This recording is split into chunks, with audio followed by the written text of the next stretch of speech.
please.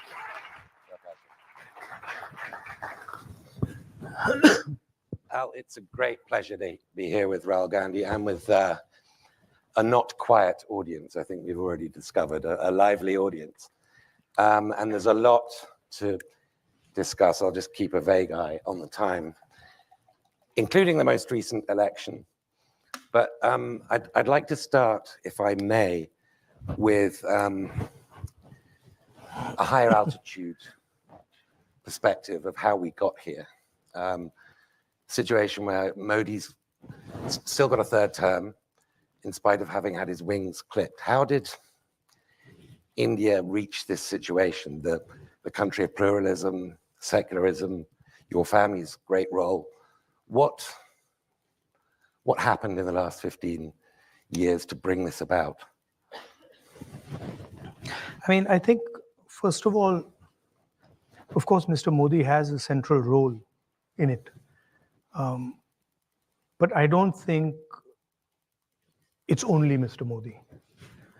And I also don't think that it started in 2014. The general dynamics, the architecture and the forces that eventually got Mr. Modi are older.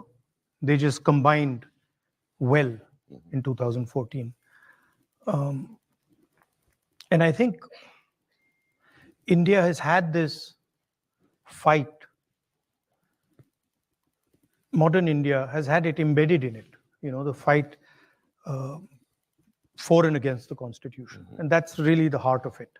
The idea that all Indians should be equal, all Indians should be valued and treated in the same way versus a hierarchy.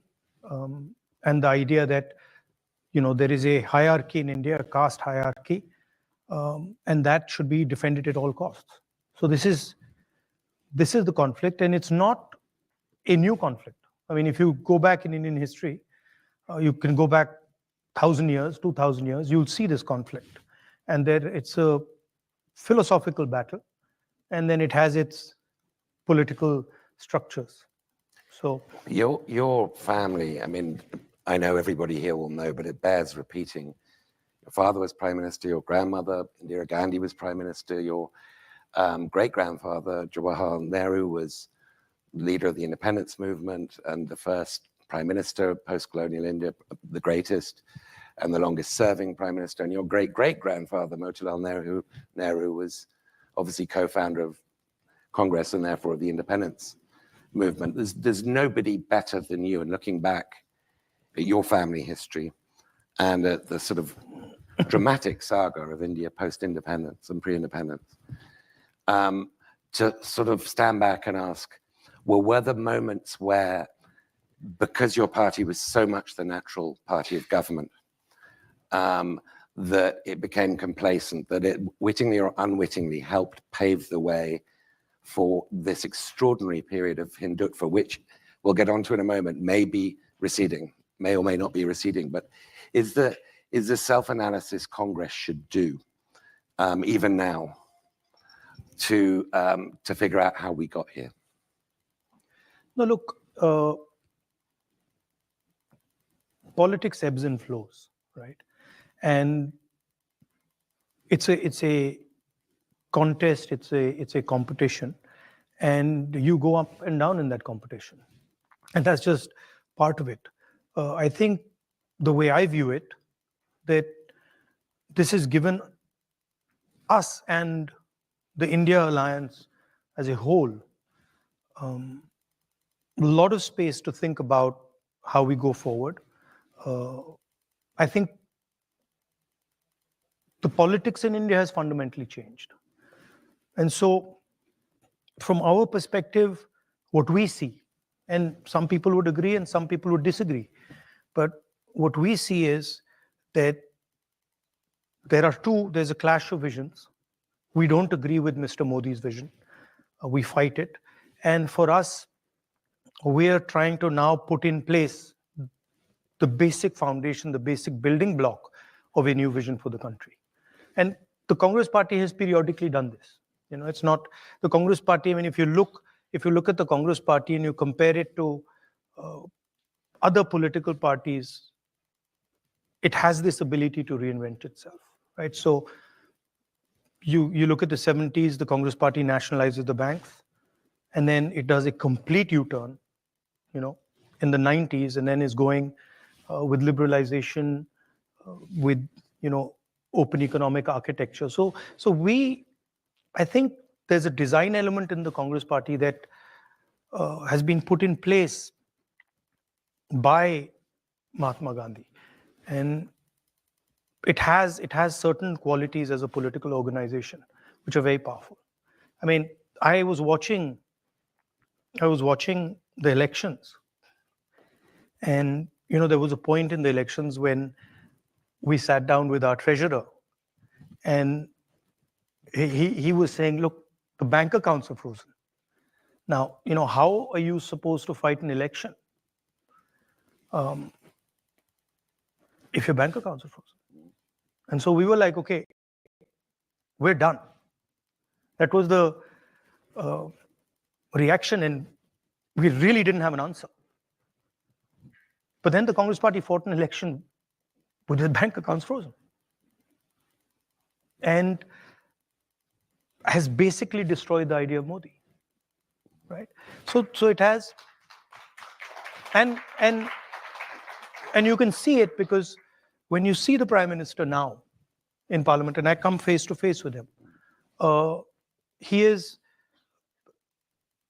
psychologically trapped, and he basically cannot come to terms. He cannot understand how this has happened, right?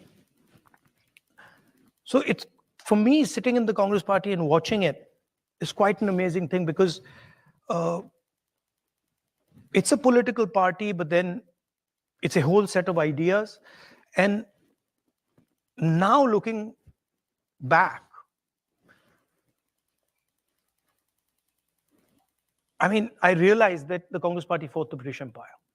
And there's a reason the thing survived that.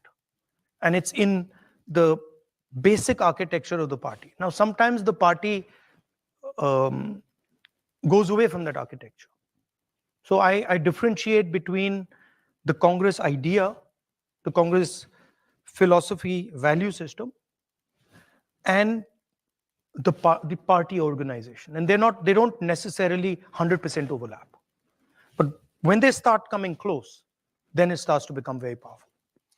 Okay, let's get into the election.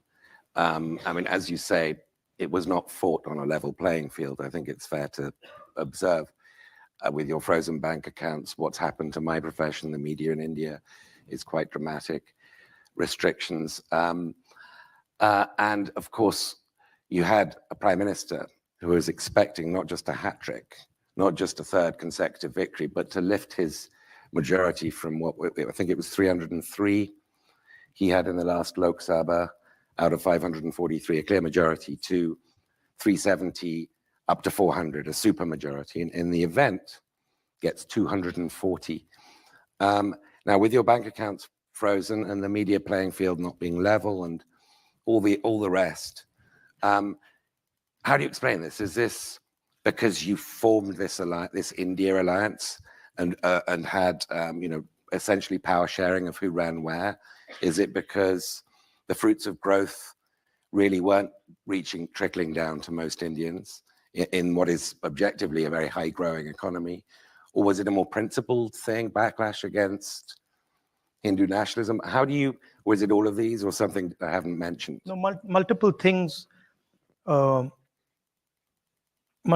came together, right? So, for example, prior to the election, we kept stressing on the idea that the institutions have been captured. And whenever we'd go, India Alliance would go, we'd stress on this idea that, look, the institutions are captured and we don't have a fair playing field. The education system is captured by the RSS. The media system is captured. The investigative agencies are captured. And we keep saying this. And people were not quite getting it.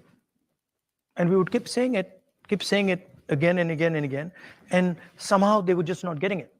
And we couldn't understand why, because we were like, it's obvious to us, it's obvious to them, and something wasn't working.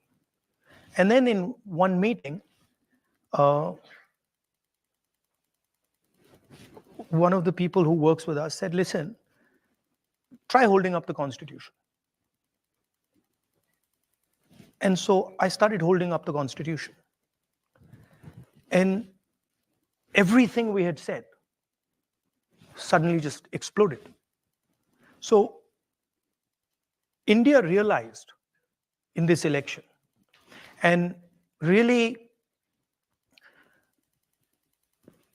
I mean, not to divide it so crudely, but poor India, disenfranchised India, oppressed India, that India, it understood that if the Constitution goes, the whole game is gone. And so that was the first sort of, I saw it, there was a shockwave that when I would hold up the Constitution, it would go. Like I could see the shockwave going, that people are like, oh yeah. And then people started coming to me, when you're in these meetings, you'll start hearing from the sides that, they'll bring a constitution or they'll start saying it. So what was very interesting to me was poor people deeply understood that now this was a fight between those who are protecting the Constitution and those who want to destroy it. So that was one very strong element. There was also the caste census issue that became big. And that's a fundamental question in India. Share, what you say in Hindi, bhagidari of the institutions, the structure, the power of the Indian state. So these things suddenly started to come together. And at some level, I was frankly blown away by the wisdom of India. Like I would sometimes sit there and say, this is quite amazing, right? There was like a wall that suddenly arrived and said, okay, we are not backing down now. And really, I don't think the BJP, in a fair election, they were nowhere near 240 seats. No way. I mean, I'd be surprised if they had a financial, huge financial advantage. They had locked our bank accounts for one, but huge war chest. The election commission was doing what they wanted. I mean, the entire campaign was structured so Mr. Modi could, do his thing across the country. States where they were weak were designed differently than states where they were strong. So I don't view it as a free election at all. I view it as a rather controlled election. What's your confidence? Well, clearly your goal now is to win the next election. And it struck me there's one of two ways, maybe both, that this could come about. One is that Modi is like, he's no longer godlike, as you say. He's sort of dented. He's down. He's not out, but he's down.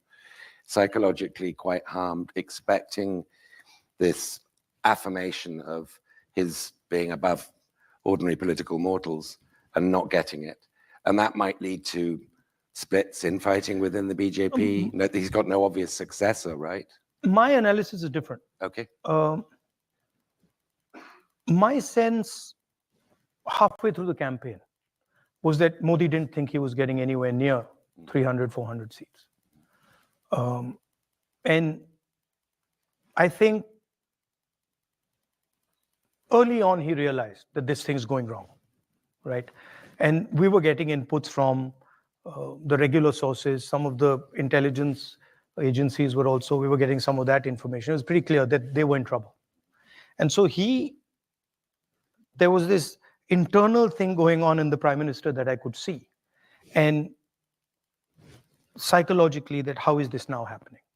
Because he's a person, as you know, he was in Gujarat many years, never faced political adversity, then Prime Minister of India, and suddenly this idea started to crack. And we knew when he said that, I speak directly to God, we knew that there had been that we had actually blown him apart, right? And that the psychology had gone.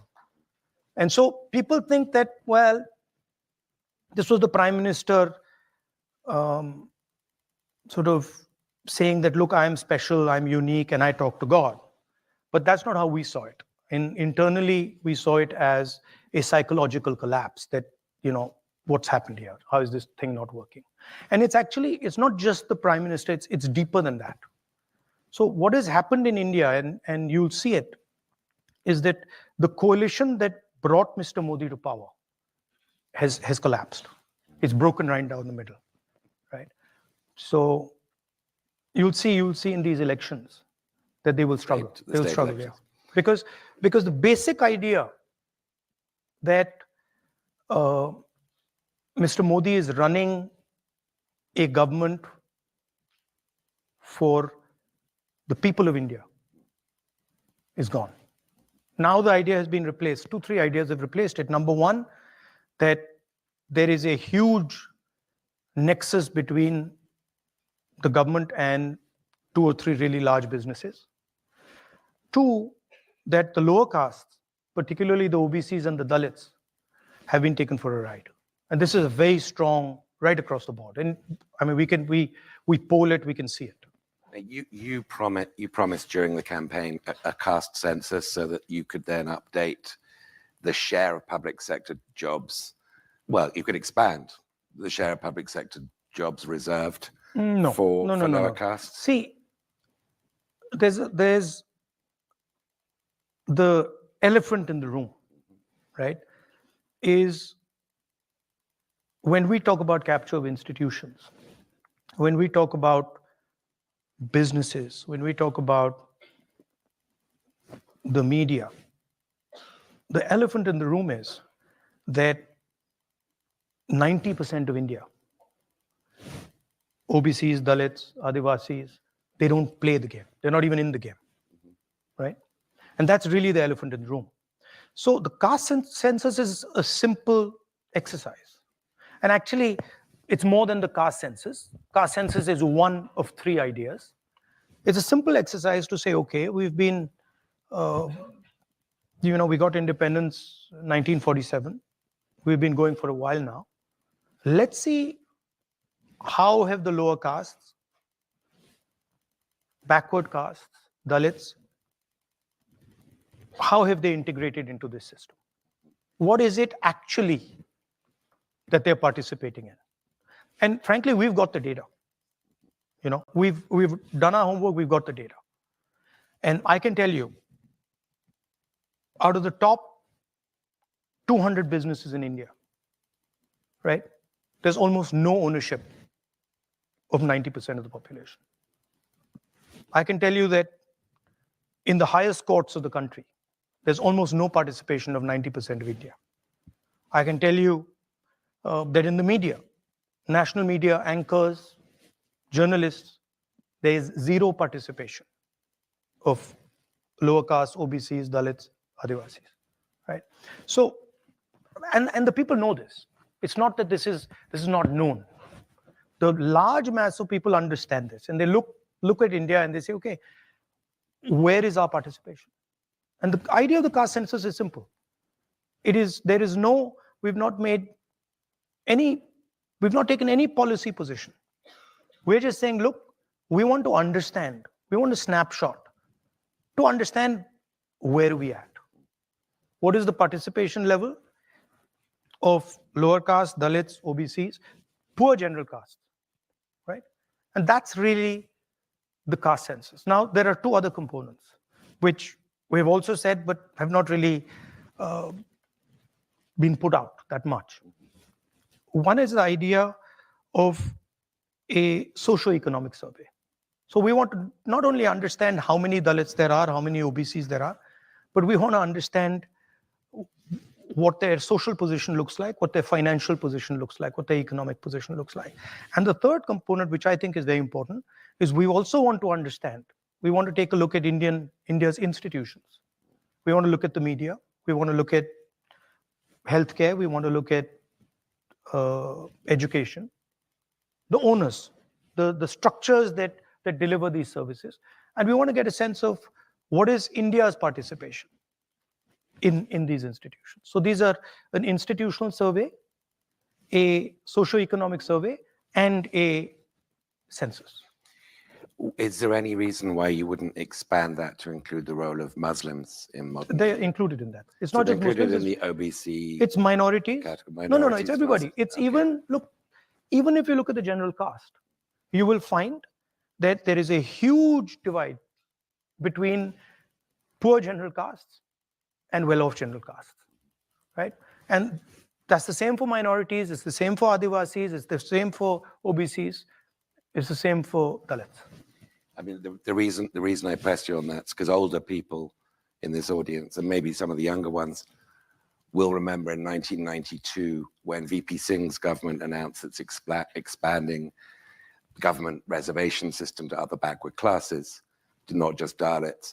That's when L.K. Advani, the BJP leader, launched his Rath Yatra on Ayodhya, which resulted in the vandalism, the destruction of the Babri Masjid. So there is this sort of chemical interaction between caste and Hindutva reacting against it, mostly upper caste-led Hindutva. So you confident of the politics of this? I mean, because this has a history, right? But from our perspective,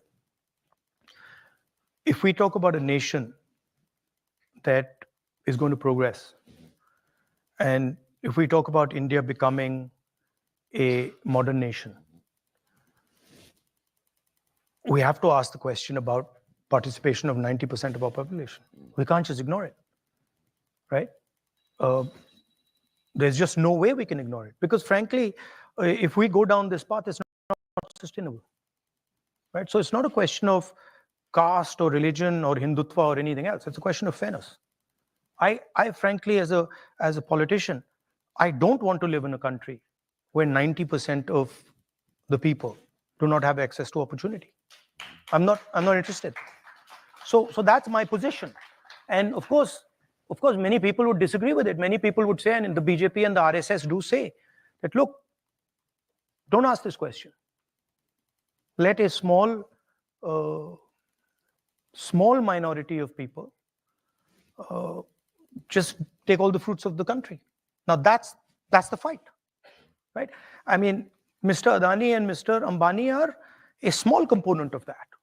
They're a huge component in the business world, but they're a small component if you look at the entire picture. Mm-hmm. I want to keep an eye on the time because I want to leave at least 20 minutes for questions. So we've got a couple more from me, if I may. Let me play. Can I just say one more thing?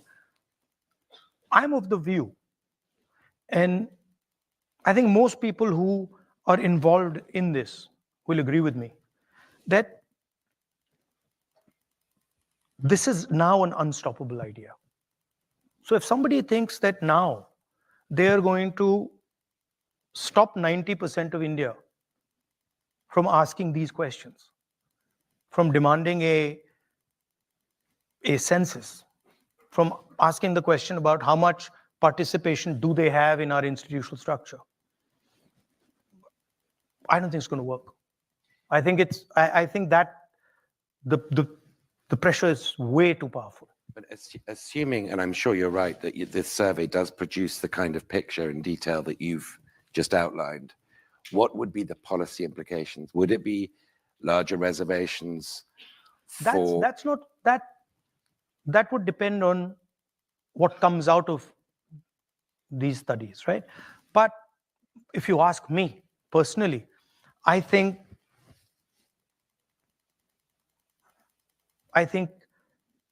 seriously increasing the amount of money the government of India spends on education, seriously increasing the amount of money the government of India spends on healthcare, providing a basic minimum to our people. Look, I'll tell you something, I mean, that just blew my mind. There's the NEET exam in India. Have you heard of the NEET Yes. exam? Okay. So I started studying the thing, and I got some people to start looking into it in detail, right? And it's mind-blowing what's going on, right? Do you know the pass mark of the NEET? 22%. Okay? So now this is how it works. If you get 95, 97%, you can go into any medical college you want. Okay? If you don't get 95, if you're not right up there and you get 95, 90, 85, 80, and you don't have money, you're not getting into medical college. And if you get 20% to 40% to 50% and you got money, going straight in. That's not an education system I want. That's not an education system I think India should have. Right? So I don't think there should be an education system that is determined simply by whether you can pay 2 crores, 3 crores, 4 crores to get in. I think that's destructive to India. Now, It's the same with the healthcare system. I mean, one of the great, for friends of India and Indians in India and overseas Indians, one of the great worries about India in the last few years has been the health of Indian secularism, the survivability of India's secularism, and the belief, I think, that your family and the independence movement in general embodied, that India is strong because it's plural and diverse, has now been, at least partially, to some extent, greatly supplanted by the idea of a much more uniform Hindu majoritarian India. Now, you've talked recently about the store of love, and I think as a sort of rhetorical counterpoint to the implication that the BJP represents a store of hate. My question to you is, are you updating your idea of what secularism is to suit the times we're in, the challenge that you're facing? Because this is a very different challenge. By the way, it's not a rhetorical idea. Okay. It's a practical idea. I don't think there's anything rhetorical about it. I walked from Kanyakumari to Kashmir, right? And halfway through that walk, I started asking myself a question. And I was in politics from 2004. And I started asking myself, why have I never used the word love as a politician? And nobody uses it, right? We use anger, we use hatred. Every day you can read it. Nobody uses love. And then I was like, well, let me try. It works. It works much better than hatred. And it works practically, right? So, and I can't stress to you how effective and how powerful it is. So it's not a rhetorical thing. Love and affection are values that everybody accepts. Everybody feels. You feel it for your family. You feel it for your country. You feel it for your friends. So why is it not in the political lexicon? Right? So I think it's not a question of redefining secularism. I think that there is a stream of politics in India represented by Mahatma Gandhi that starts with this question. And that was what his life was about. That we are not going to accept violence, hatred, anger as values. I used to, if you're saying rhetorical, I was in politics from 2004 to when the Yatra started. Nobody. If I used to meet them, they used to say, hello, Mr. Gandhi, how are you? Very nice to meet you. Lovely to meet you. Nobody ever said, I love you. Now, no, I'm serious. Now I walk out, I'm serious. I walk out to a restaurant and after the restaurant saying, we love you. Now, Oh, God. I mean, like, I don't understand. I don't understand. I don't understand why. Why is it like it's sort of some complex, right? That, sorry, that politicians have, that somehow they're not allowed to show affection for people, or they're not allowed to be affectionate. They're not allowed to be loving. And I discovered that, I did it in my yatra, and it's changed my way of looking at my work completely. So I think it's a very powerful thing. So let me think of questions while I am asking a final one, because I'm going to give you about 20 minutes worth of questions. I'm So sure there are a lot of them. I want to just touch one Yes. thing that you said, the idea of secularism. Yeah. See, India at its heart, right, is a union of languages, traditions, histories, religions, everything, right? And that's just the design of India. When you have lunch here, you get first course, salad, first course, second course. We don't get any of that. We get a thali with everything placed inside it. Right? And nobody is sitting there saying, okay, what's the first course? What's the second course? No, they're like, it's a jumble.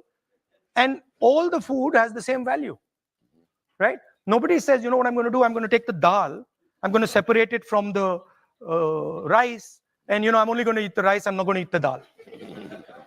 Right? So this idea of mixing and merging, this is India. And in India, this is a very deep philosophical idea. When Indian people go to a temple, or when Sikh people or people from any religion in India go to their religious places, what they're doing is merging with the deity. Right? They're doing this. And that is the nature of India. You can't remove it. And the misunderstanding that the BJP and the RSS have is that they think that India is a whole bunch of separate things. It's not. So we don't need to redefine anything. It's already there. I can't help, and this will be my last question, I can't help branding this the Rahul Gandhi Love Actually campaign. this Whatever you want. This has got to, but put it's a lot more fun. Yeah, no, I'm feeling you go that. in politics, you go and then you shout at that guy, and then that guy shouts back at you, then you abuse him, then he abuses you back. It's boring stuff. It's tiring, So between now and you'll be surprised. I mean, you will be surprised, but I don't actually hate Mr. Modi. I don't. I get up in the morning and okay, he's got a point of view, fine. I don't agree with his point of view, but I don't hate him.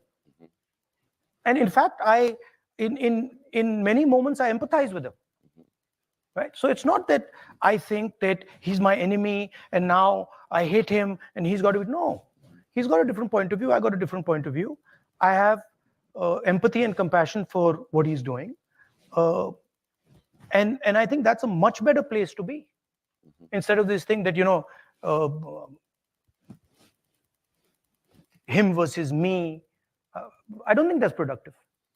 Just very briefly explain, and I know it's hard to do it briefly, and I accept your point that love actually thing isn't just rhetorical. I stand corrected.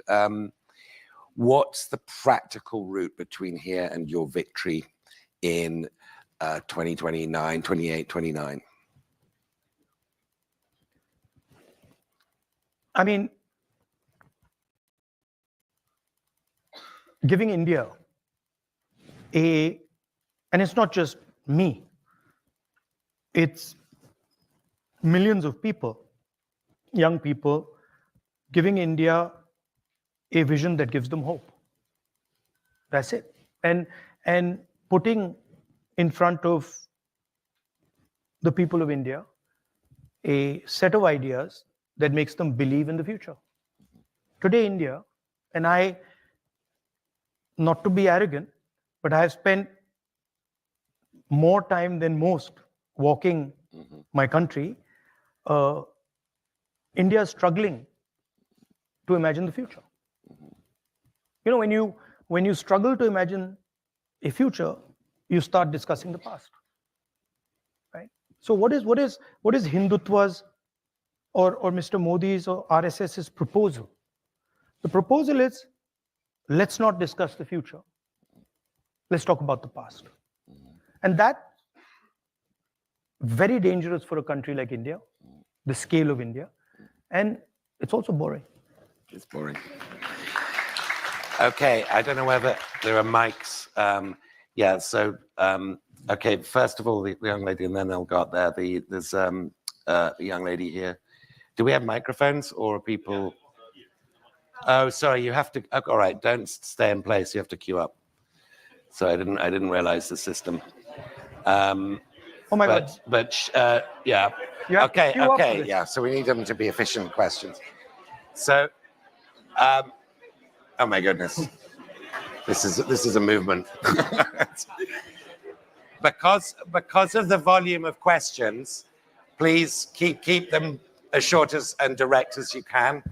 Yes, please. I wanted to ask you to elaborate on your definition of secularism. Is it the absence of religion in the state, or the civil equality of religion within the state? And I specifically wanted you to apply this definition to the Uniform Civil Code, because that is a very important topic in India today.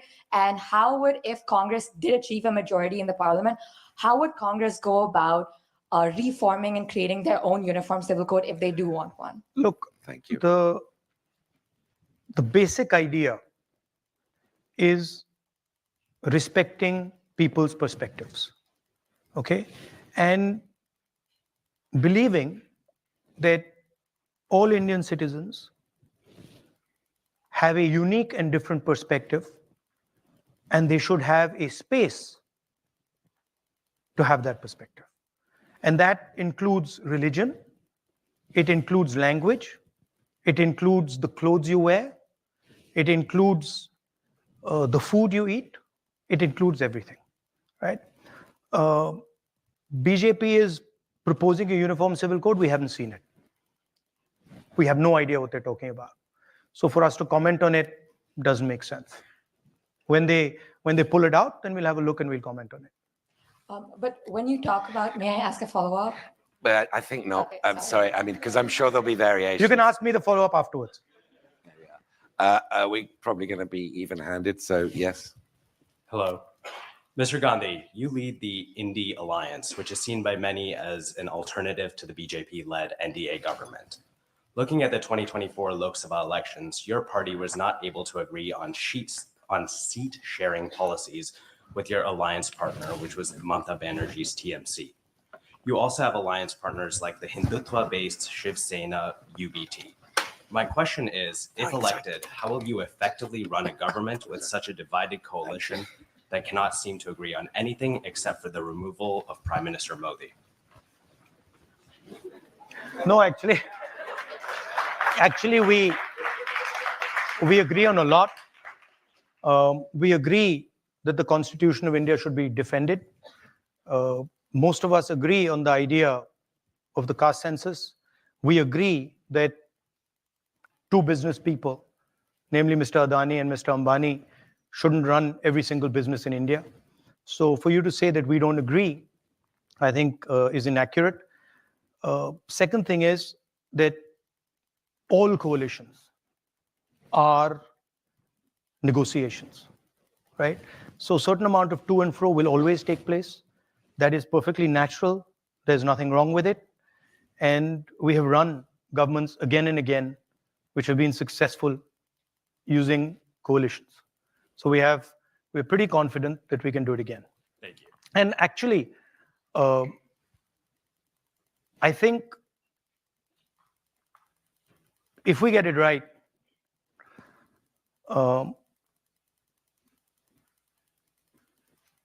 we would, sorry, it's not India Alliance. That's a BJP framing. It's India Alliance. What's the last word stand for? What does the A stand Alliance. for at the end? So wouldn't it be redundant to say India No, it's not. alliance? Because it's not. Because the whole idea of the alliance was to put across to the people of India that India is being attacked. And it was very successful. And generally the BJP people say India alliance, but everyone else in India says India alliance. Thank you. Have a great day. Thank you. Yes, please. Hello, Mr. Gandhi. Welcome to the Hilltop over here. My name is Nikash Harpanhalli. I am from Dallas, Texas, and I'm gay and Indian American. Last October, the Indian Supreme Court refused to legalize same-sex marriage.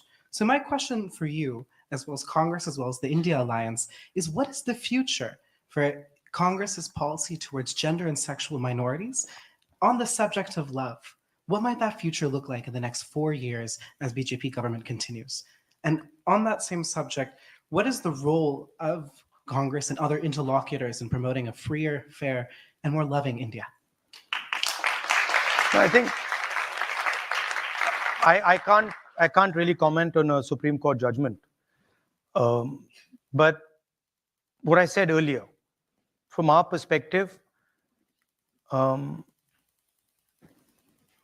what you want to do, how you want to live your life, what religion you want to follow, what you want to wear, what your sexual preferences are, is your business.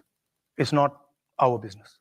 And for us, we would defend your right and everybody else's rights to express themselves and to live in a way they think fair.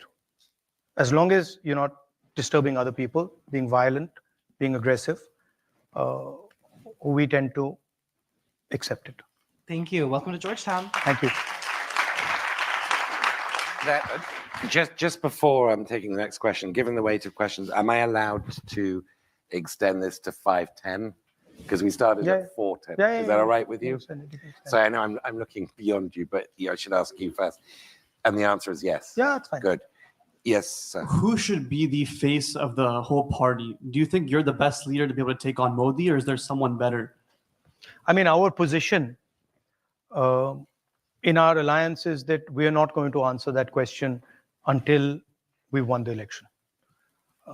And there are multiple people, very talented people in the India Alliance. So we're not, because the moment we start that discussion, right, it opens the space for the press and the BJP to create issues. So our decision is that we're not going to raise that question. We're going to fight the election, and then after the election, we decide. Thank you very much. Thank you. Please. Hi, Mr. Gandhi. I'm Nikita. I'm a third-year undergraduate student at Georgetown, and I'm originally from Bengaluru in India. My question was more so, and you touched on this with the Congress bank accounts being frozen this election, but in December of 2023, when BJP still had the supermajority, there was the highest number of opposition MPs being suspended from parliament. So obviously it's a very different electoral distribution right now. So my question is more so like, how has your ability to exercise your right to free speech changed? What have you observed? And how is the opposition able to better fulfill its constitutional duties? Look, there are two different issues, okay? One issue is fighting and winning elections. And we're confident that we will fight and win elections against the BJP. And I think you'll see it in the next 2 or 3 months that we will win those elections, okay? That's very different than undoing the damage the RSS and the BJP have done to our institutions. And that is a much deeper problem, and that's not going to get solved so easily and so simply. But we have to have a strategy for it. I still have 20 plus cases on me. I still have, in India, the law, right, is that you can only do a defamation case if you're the person who's being defamed. I have 20 of those filed by people who haven't defamed, right? So there's a huge set of structures that are being used to attack the opposition, investigative agencies, legal system, and that continues. That hasn't stopped. So, but the real challenge in front of India is how do you make our institutions neutral again? Yeah. Thank you. Thank you. I'm right in thinking that lots of people who called Modi objected to what you said about Mr. Modi, right? There are different libel actions from people called Modi, or is that a misreporting? No, I mean it's a legal case, so I'm not going to go into the details of it, but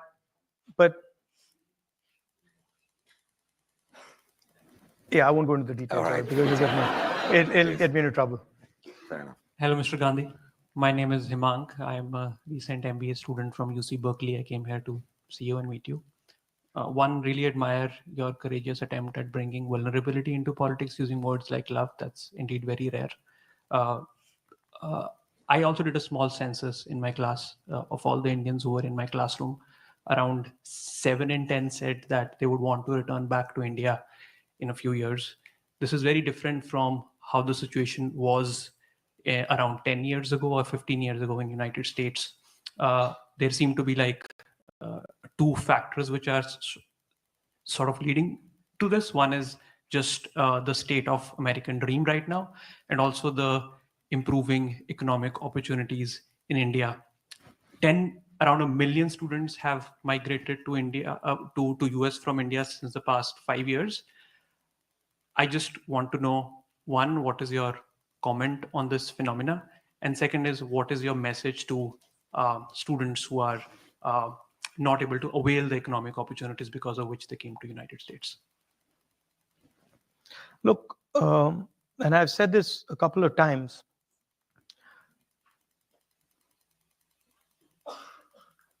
if you looked at global production in the 40s, 50s, 60s, you would find that it was carried out by the United States and by the West. Okay? If you wanted to buy a car in the 60s, you'd want to buy an American car. If you wanted to buy a refrigerator, you wanted to buy an American refrigerator.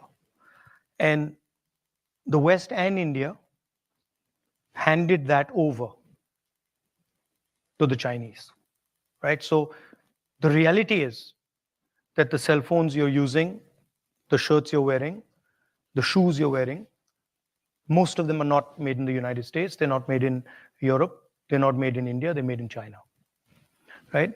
So there are two activities that countries can do. One is the organizing production. The second is organizing consumption. China organizes production. The West, India, America organizes consumption. China also organizes consumption. So Uber is organizing consumption. Ola in India is organizing consumption. Foxconn is organizing production. Elon Musk organizes production. The components of his car, of course, come from China. The batteries come from China. The motors come from China. And the problem is that a large country like India simply cannot get away with not organizing production. It just won't work because you will not create the amount of jobs that you need. That's what's happening. So if you look at India, you'll find that there is an IT industry. 1% of the population, 2% of the population, 3% of the population. But if you're a young person who wants a blue-collar job, it's not available. And the only way that job is going to get available is if you start producing, right? And India has just stopped producing. You look at our top businesses, Adani, Ambani, the big guys, they don't produce anything, right? So that's the real question. Now, there's a whole set of structures that don't allow production. Our GST is anti-production. Our GST is entirely designed to incentivize consumption, right?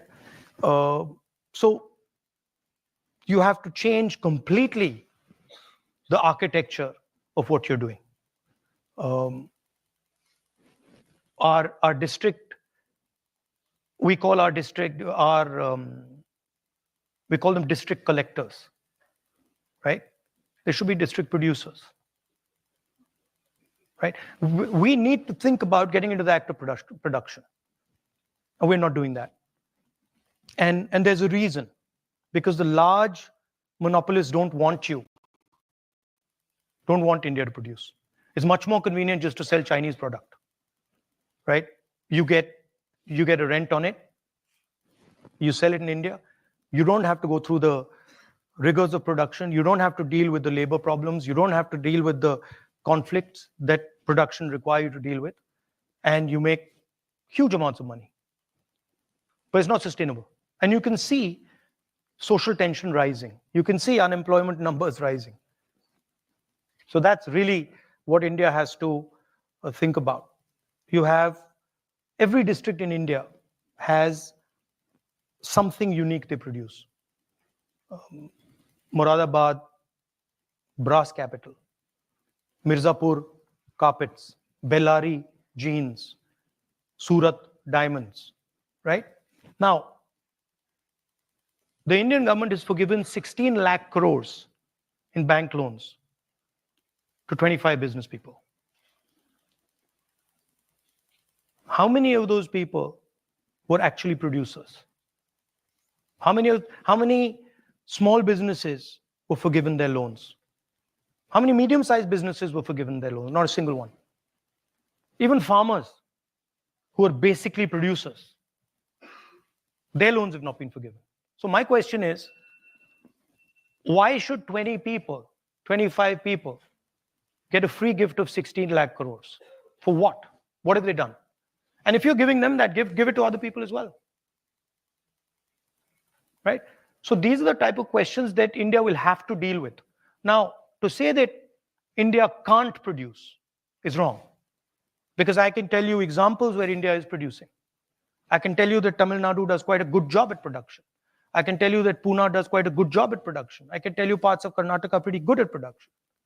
But the entire system is designed so that they can't succeed. Try. Go and talk to some of the guys. Go and talk to some of the guys who are trying to build automobiles and scooters in India and see what they say. The entire system is rigged against them. So that's what you have to think about. Thank you. We've only got a few minutes left. So if the last 2 or 3 questioners could be efficient, please. Absolutely. Namaste, Rahul Gandhi ji. My name is Apurva Ramakrishnan, and well, because in your talk you did mention caste and reservation, I'm going to throw you a hardball question. In that, I would specifically like to know your thoughts and your party's thoughts on at what point, if at all, would we move away, or would you move away from the idea of caste-based reservations being a permanent solution to the underlying grassroots issues that necessitate such reservation-based systems? At what point would we as a society, but more importantly, you and your party, look at caste as caste-based reservations as a treatment of these symptoms and not the actual problem? Why do you say caste-based reservations are treatment of the symptoms? Because I believe that the reservations, when they came about historically as well, were there to provide equal access to opportunity. And the issue is, even today, the access to opportunity is where the lag is there. And do you think there are better ways to strengthen our systems institutionally at the grassroots levels than the caste-based reservation? Well, let's look at the numbers. If you look at the Indian government, and you look at, there's 70 bureaucrats who run the Indian government, secretaries to the government of India. These are the guys that take pretty much all the financial decisions in the government. Okay? If you add up Dalits, tribals, OBCs, they come to 73%.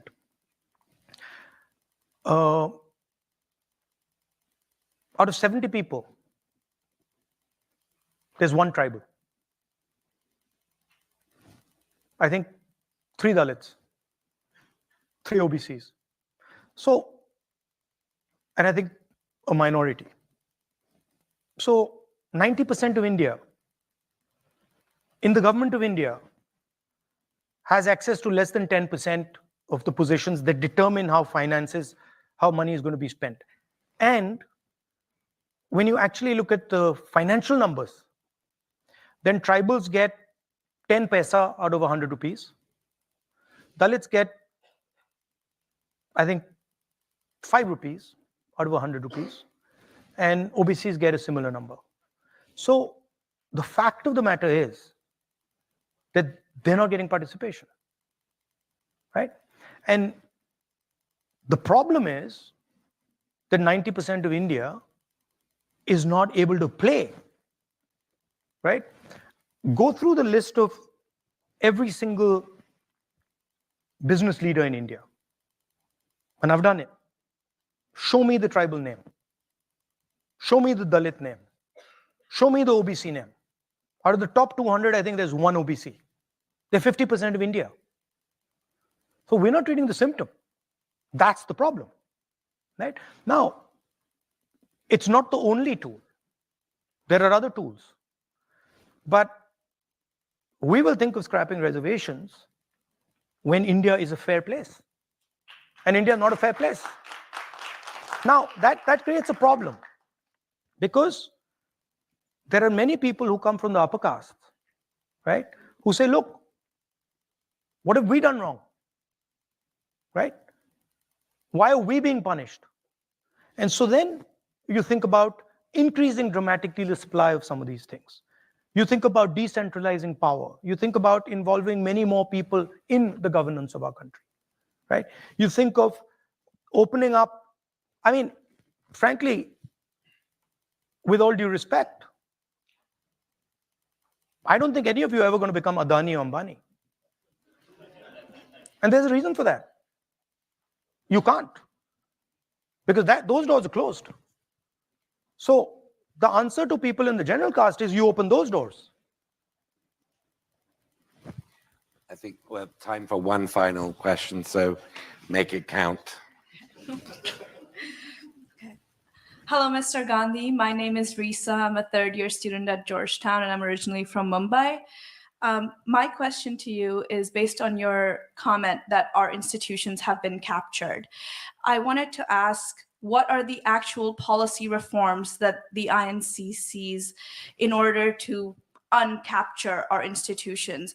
You said that our education system is extremely unfair and only really prioritizes the success of the rich. So how can we change these systems to make them more meritocratic and make them service the general population of India? I mean, the institutional capture is something that's new. And frankly, we're going to have to navigate that when we come to that point, because we've never dealt with that. We've never dealt with a situation where, the RSS has filled an entire institution with its people. And so we have some thoughts about it, but we'd have to do it as and when it happens. In terms of the education system, it's just dramatically increasing access, dramatically increasing the size of the education system, putting much more money into it. The best Indian education institutions are still government institutions. IIT is not a private institution, right? IIM is not a private institution. People forget that. There's no private institution that matches the IITs. Everybody accepts that. So putting effort into designing new institutions, scaling up old institutions, and decentralizing some of these things, I think would help. Thank you. Thank you. So with apologies to the other questioners, I'm gonna have to end it now. But I just want to thank Mr. Gandhi. That was one of the most unusual interviews I've done. Love being cited more often than I normally expect, and it was very, very interesting to talk to you. Thank you. Thank you so much for sparing the time. Thank you. Thank you. That was great.